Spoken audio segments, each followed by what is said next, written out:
97, and there's just 1 hour left for the people to decide.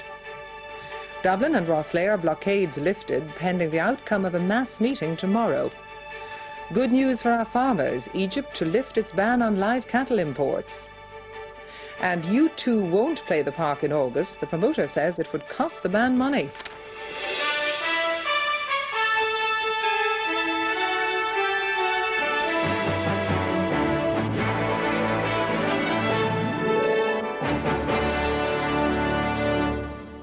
Good evening and welcome. In the general election, party sources are predicting a turnout of 70% when the polling stations close in an hour's time. Earlier today, voting was described as above average in many rural constituencies and brisk in Dublin. Tonight, sources said large numbers were turning up at polling stations in the capital, particularly in working-class areas. The party leaders were out bright and early this morning, but President Robinson was among the first to visit a polling centre at the Phoenix Park in Dublin shortly after 8 o'clock. Taoiseach John Bruton looked relaxed when he and his wife Finola visited this polling station at Dunboyne in his Meath constituency. Bertie Ahern said he felt absolutely terrific when he cast his vote in Dublin Central, while Taoiseach Dick Spring had the support of his wife Christy and 2 of his children when he arrived at Tralee in North Kerry. Mary Harney of the PDs was all smiles when she arrived at Newcastle Primary School in Dublin South West, while Frances de Rossa paused briefly for the sake of the photographers before exercising his democratic right. There are nearly 500 candidates running for the 166 seats in the 41 constituencies. Just over 2.7 million people are eligible to vote, with an estimated 300,000 of those first-time voters. Those aged 18 on or before the 15th of February are entitled to vote, as long as their names are on the electoral register.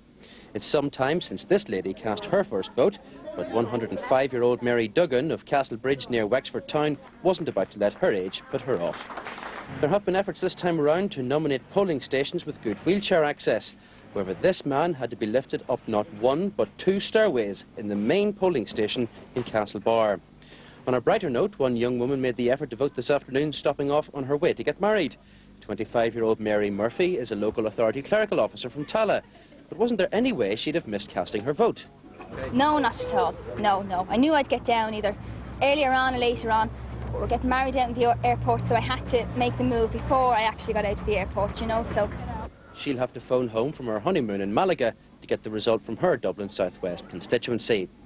Voting took place on 3 islands off the Mayo coast yesterday, but voters on the remaining 17 islands cast their ballots today. It's not necessary to bring a bowling card to vote, but voters should bring some form of identification, like a driver's licence or a medical card. Polling stations will remain open until 10 o'clock this evening, and counting of those votes will begin at 9 o'clock tomorrow morning.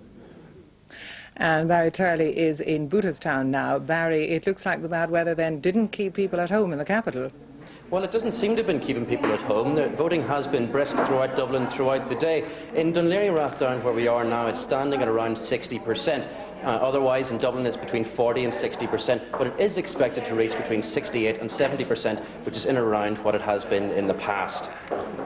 And what do you make of the fact that numbers apparently are turning out now, very high numbers in working-class areas? Is it too early for us to start speculating about that? It's slightly too early to start speculating, and it has been extremely difficult to actually glean figures from the parties about what has been actually going on and how many people have been voting throughout the day. But as far as we're concerned, it does seem to be that the voting will reach around 70% before closing time this evening. It has been said, though, that a lot of people have been coming out before 9 o'clock out of sheer habit. Maybe the message hasn't gotten through that booths are staying open until 10, and there has been a serious rush before 9.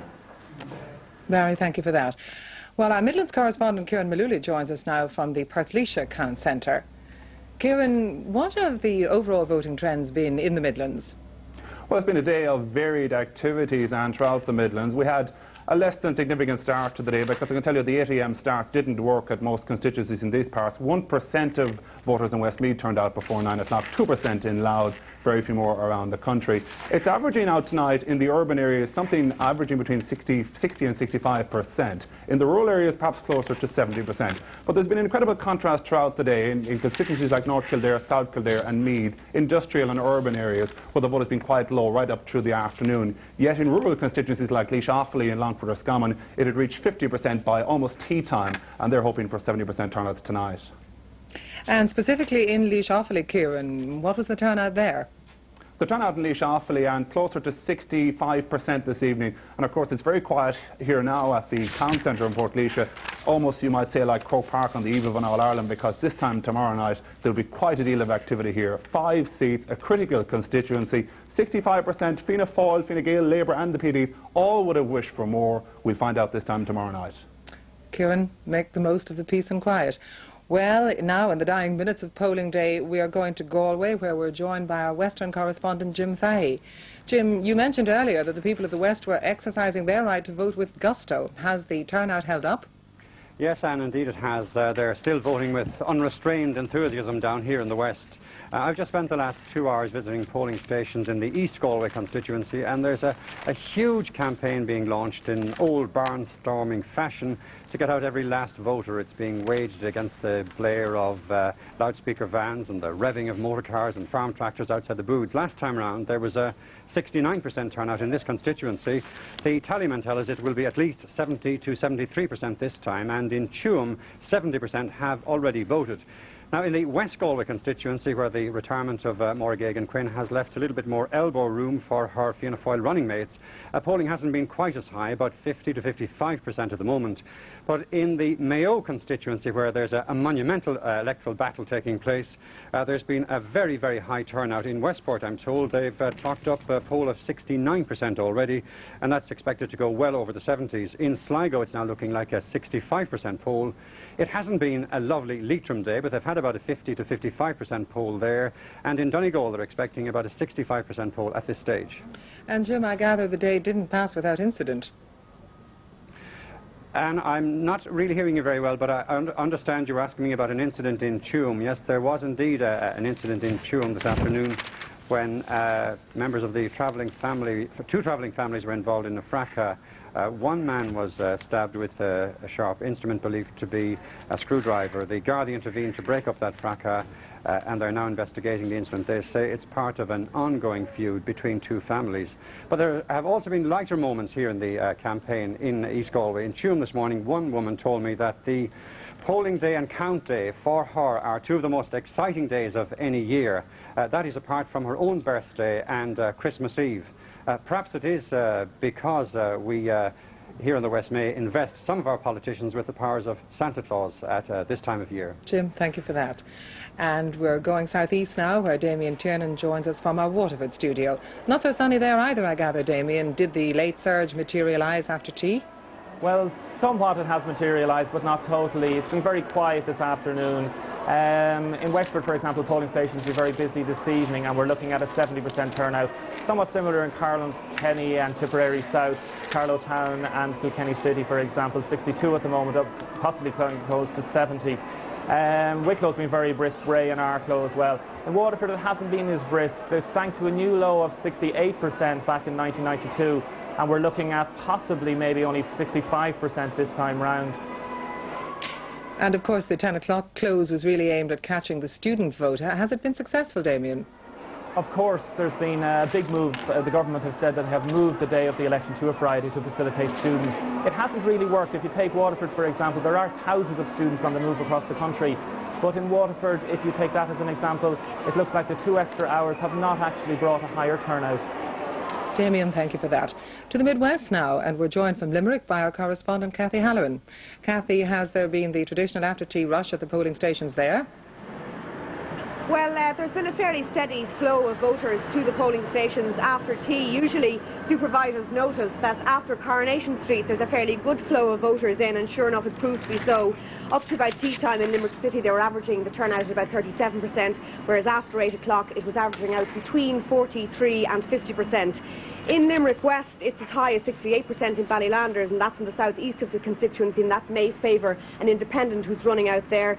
In Rathkeil, it's 55%, down to 51% in Newcastle West. In Clare, it's running between 45 and 50%. And in Tipperary North, it's expected there will be a high turnout of about 70% in Thurles. That's Michael Lowry territory, but unfortunately we'll have to wait until tomorrow to see if he's the beneficiary of that. Whereas in Templemore, in Tipperary North, it's running at about 58% and down as low as about 50% in Neenah. Cathy, thank you for that. And now we're going further south. Our reporter Tom Maguire joins us from our Cork studio. Tom, could you fill us in first, please, on the general turnout figures? Well, it's been an evening of high winds, high tides and a high turnout in Cork, and we've had over 60% in all constituencies, all 5 across the city and county. And if Friday was meant to be a day that was going to suit young people, well, that's happened in Cork South Central, heartland of UCC and Cork RTE. There have been appreciably more young people going to the polls than in the past. Across in Kerry, it seems that the poll in North Kerry, the home constituency of the Taoiseach, is down a little on previous years, reporting to be in the mid-50s at this stage. But there's been a massive turnout in Kerry South, with reports that that could end up at 78, 79%.